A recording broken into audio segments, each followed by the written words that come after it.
नमस्कार, मैं हूं आपके साथ अनुष्का और आप देख रहे हैं खबर का असर।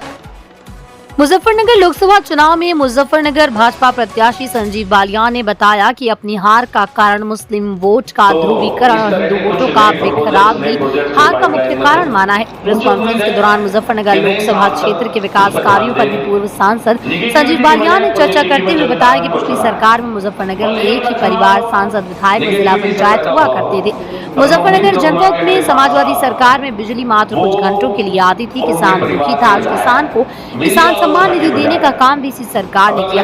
किसान की ट्यूबवेल का बिल माफ आदि बहुत सारी योजनाओं पर केंद्र व राज्य सरकार ने काम किया।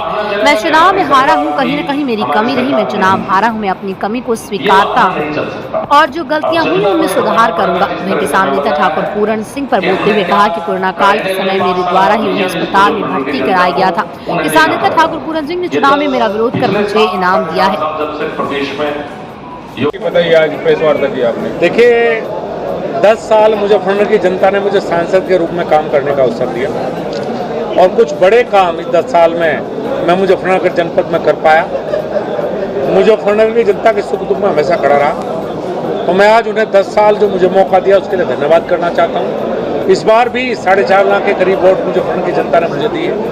मैं इसके लिए उनका आभार व्यक्त करना चाहता हूँ कि मुझे इतना भारी समर्थन ने दिया। मंत्री जी, इस चुनाव में कमी कहाँ मान रहे हैं आप, कहाँ चूक हुई?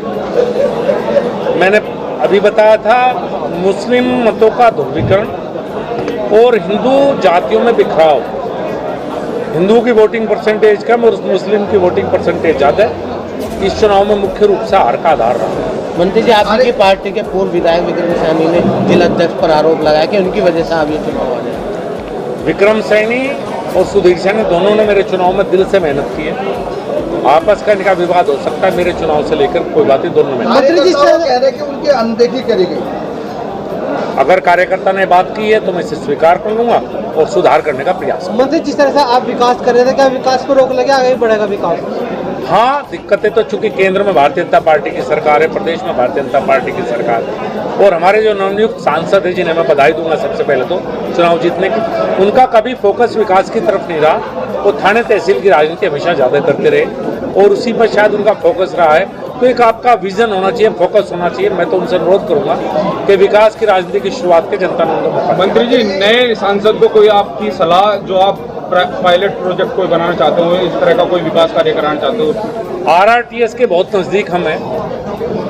दिल्ली से मेरठ आ चुकी है, मेरठ से मुजफ्फरनगर आनी है, DPR तैयार हो चुके हैं, प्रेजेंटेशन हो चुकी है। कृपया करके उस पर ध्यान दें। नया मेडिकल कॉलेज लाने की प्रक्रिया में है, मेडिकल कॉलेज का आगे बढ़ाएं काम को। एक नया नेशनल हाईवे है जो हमें हरियाणा, पंजाब और उत्तर प्रदेश से जोड़ेगा, उस पर काम करने का प्रयास करें। मंत्री, चुनाव के दौरान संगीत सॉन्ग के कई बयान आए, उस बयान का बड़ा नुकसान देखा जा रहा है, अगर माना जाए जी।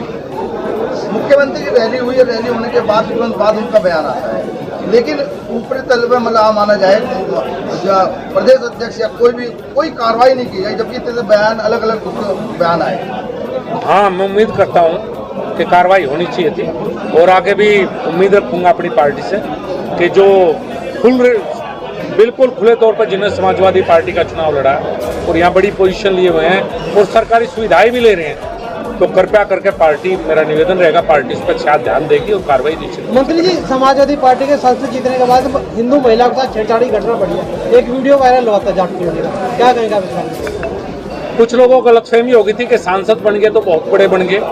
वो गलतफहमी पुलिस ने दूर कर दी है। मैं लगातार पुलिस के संपर्क में हूँ। सरकार प्रदेश में योगी जी के ऊपर मोदी जी की है, तो जिनके मन में गलतफहमियां वो निकाल दें। सरकार भारतीय जनता पार्टी की। मंत्री जी, पूर्व विधायक संजीव सोम ने कहा था कि एक बयान बहुत वायरल हुआ उनका कि स्तर नहीं है आपसे बात करने का, ऐसा क्या है इस तरह? अब ये तो मैं कह नहीं सकता। मैं PhD हूँ वेटनरी साइंसेज में, 2 बार मुजफ्फरनगर का सांसद रहा हूँ, 8.5 साल केंद्रीय मंत्री रहा हूँ, सरकारी नौकरी में भी रहा हूँ। कृपया करके स्तर तो मुझे शिक्षा से होता है, उससे होता है। उनका शिक्षा का पूछा है, स्तर आप ही जोड़ लें, किसका स्तर कहाँ है। ठीक है।